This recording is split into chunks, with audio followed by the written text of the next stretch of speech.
Сега решил съм да събера този карбуратор от дружбицата, да видите как се регулира, как се настройва. Има едно платно, което тъй като го гледам, не е работило.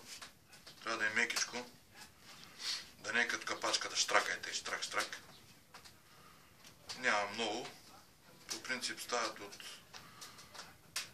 бензиновите помпи на ласката и на зила, те червените. Те са малко по-големи, слага се той върху него, даже му се развива ето като и пъха се в една дупка на оной. Централ се горе-долу, стяга се, слага се, капачката отгоре, изчертава се на червеното, къде са дупчиците, правят се дупчици, изрязва се и край. Готово. Тъй. Сега това болче, жиглюра, пъхаме го, има си гумичка отдолу. Трябва да бъде с тази дупчица нагоре, голямата. Ще се отдуха малко, ако има нещо. Его, нагоре. Така. Тук двете дупки. Той се слага.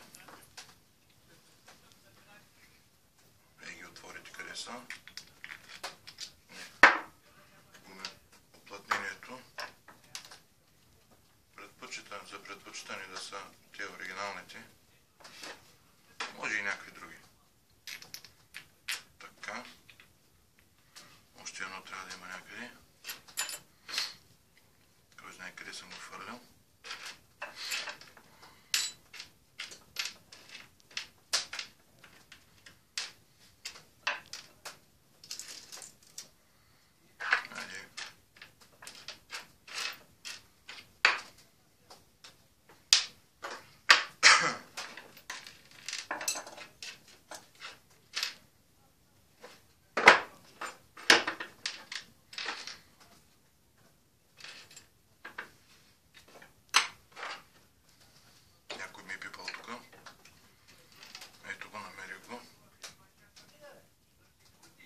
Такива приличат на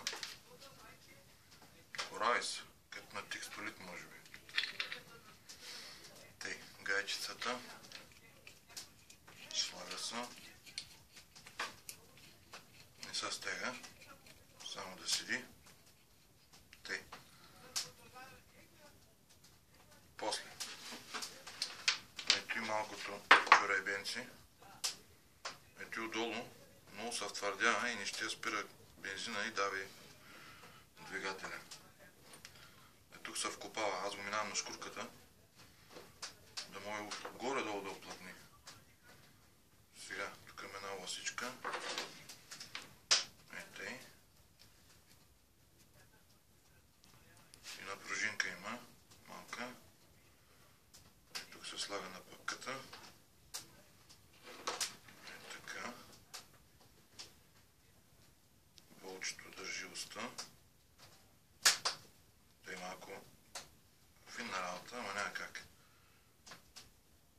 Хоп.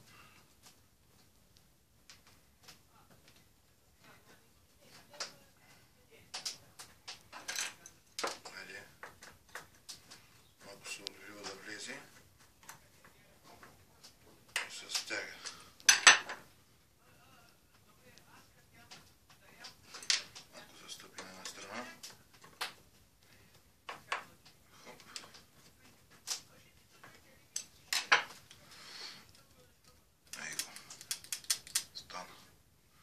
Сега, той платно, като се сложи, трябва да е равно.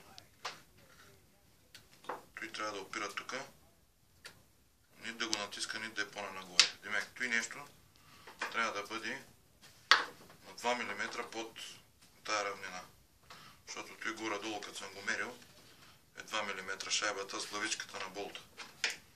Става с шублера така и малко на око. Даже тук малко трябва да се огъни, защото е малко повече. Нагоре. Горе-долу. Горе-долу на око 2 мм. Така. Двете дупки, деца по късичките. По-натясно деца.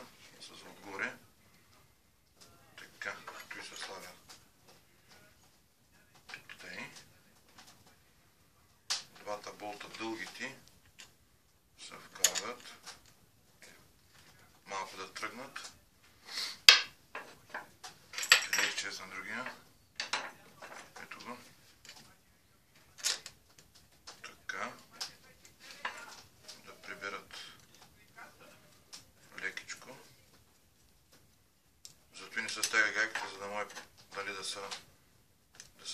си първо това да не се осучи.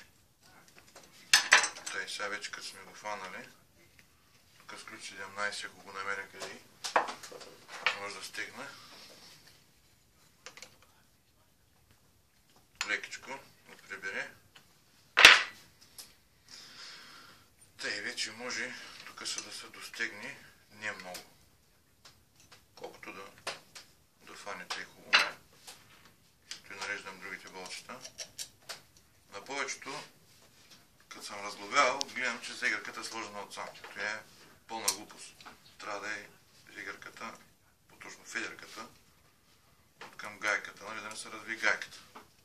Тя не че ще се развиде, но за всеки случай да има. Така.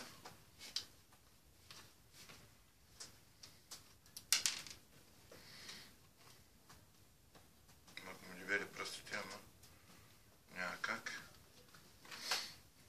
Бълчницата.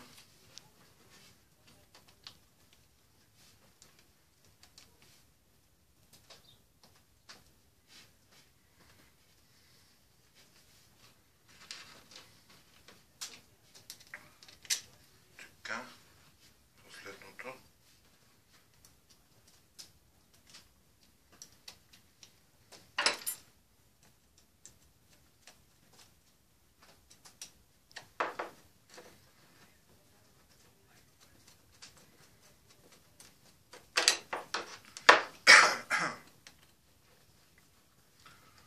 Стяга.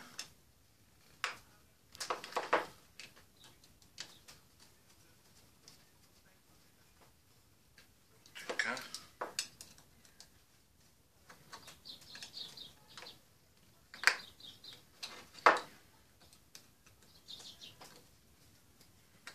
Хайде. Тъй. Тук вече си мекичко. Се усеща как лекичко опира вътре в пластинката. Сега, болта за горивото. За жиглера. Ей, дългия болт, острия, пружинката. Много е важно да се регулира правилно този карбуратор, защото няма палене и няма работа този двигател. Това за въздуха. Този болт определя въздуха в ниските обороти, когато дросела е додолу. През тази дупчица той определя колко въздух да минава под дросела и да излиза от другата страна в едно бронзово пишльоче има. Как се регулира сега тези нещо? Тези двата болта, това на гориво се навива до край. Докато спре. Трябва да е с оригиналната пружина, защото тя определя и хоп, влиза до там и спира. Развива се 1, 2 и половина. Може до 3. От 2,5 малко отгоре може. Не се оставя, те и не се пипа повече. Тук завива се до край.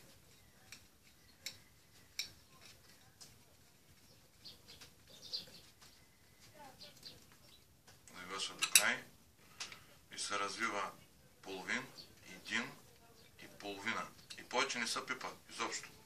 При това положение ризачката развива достатъчна мощност, не се мъчи, не се дави.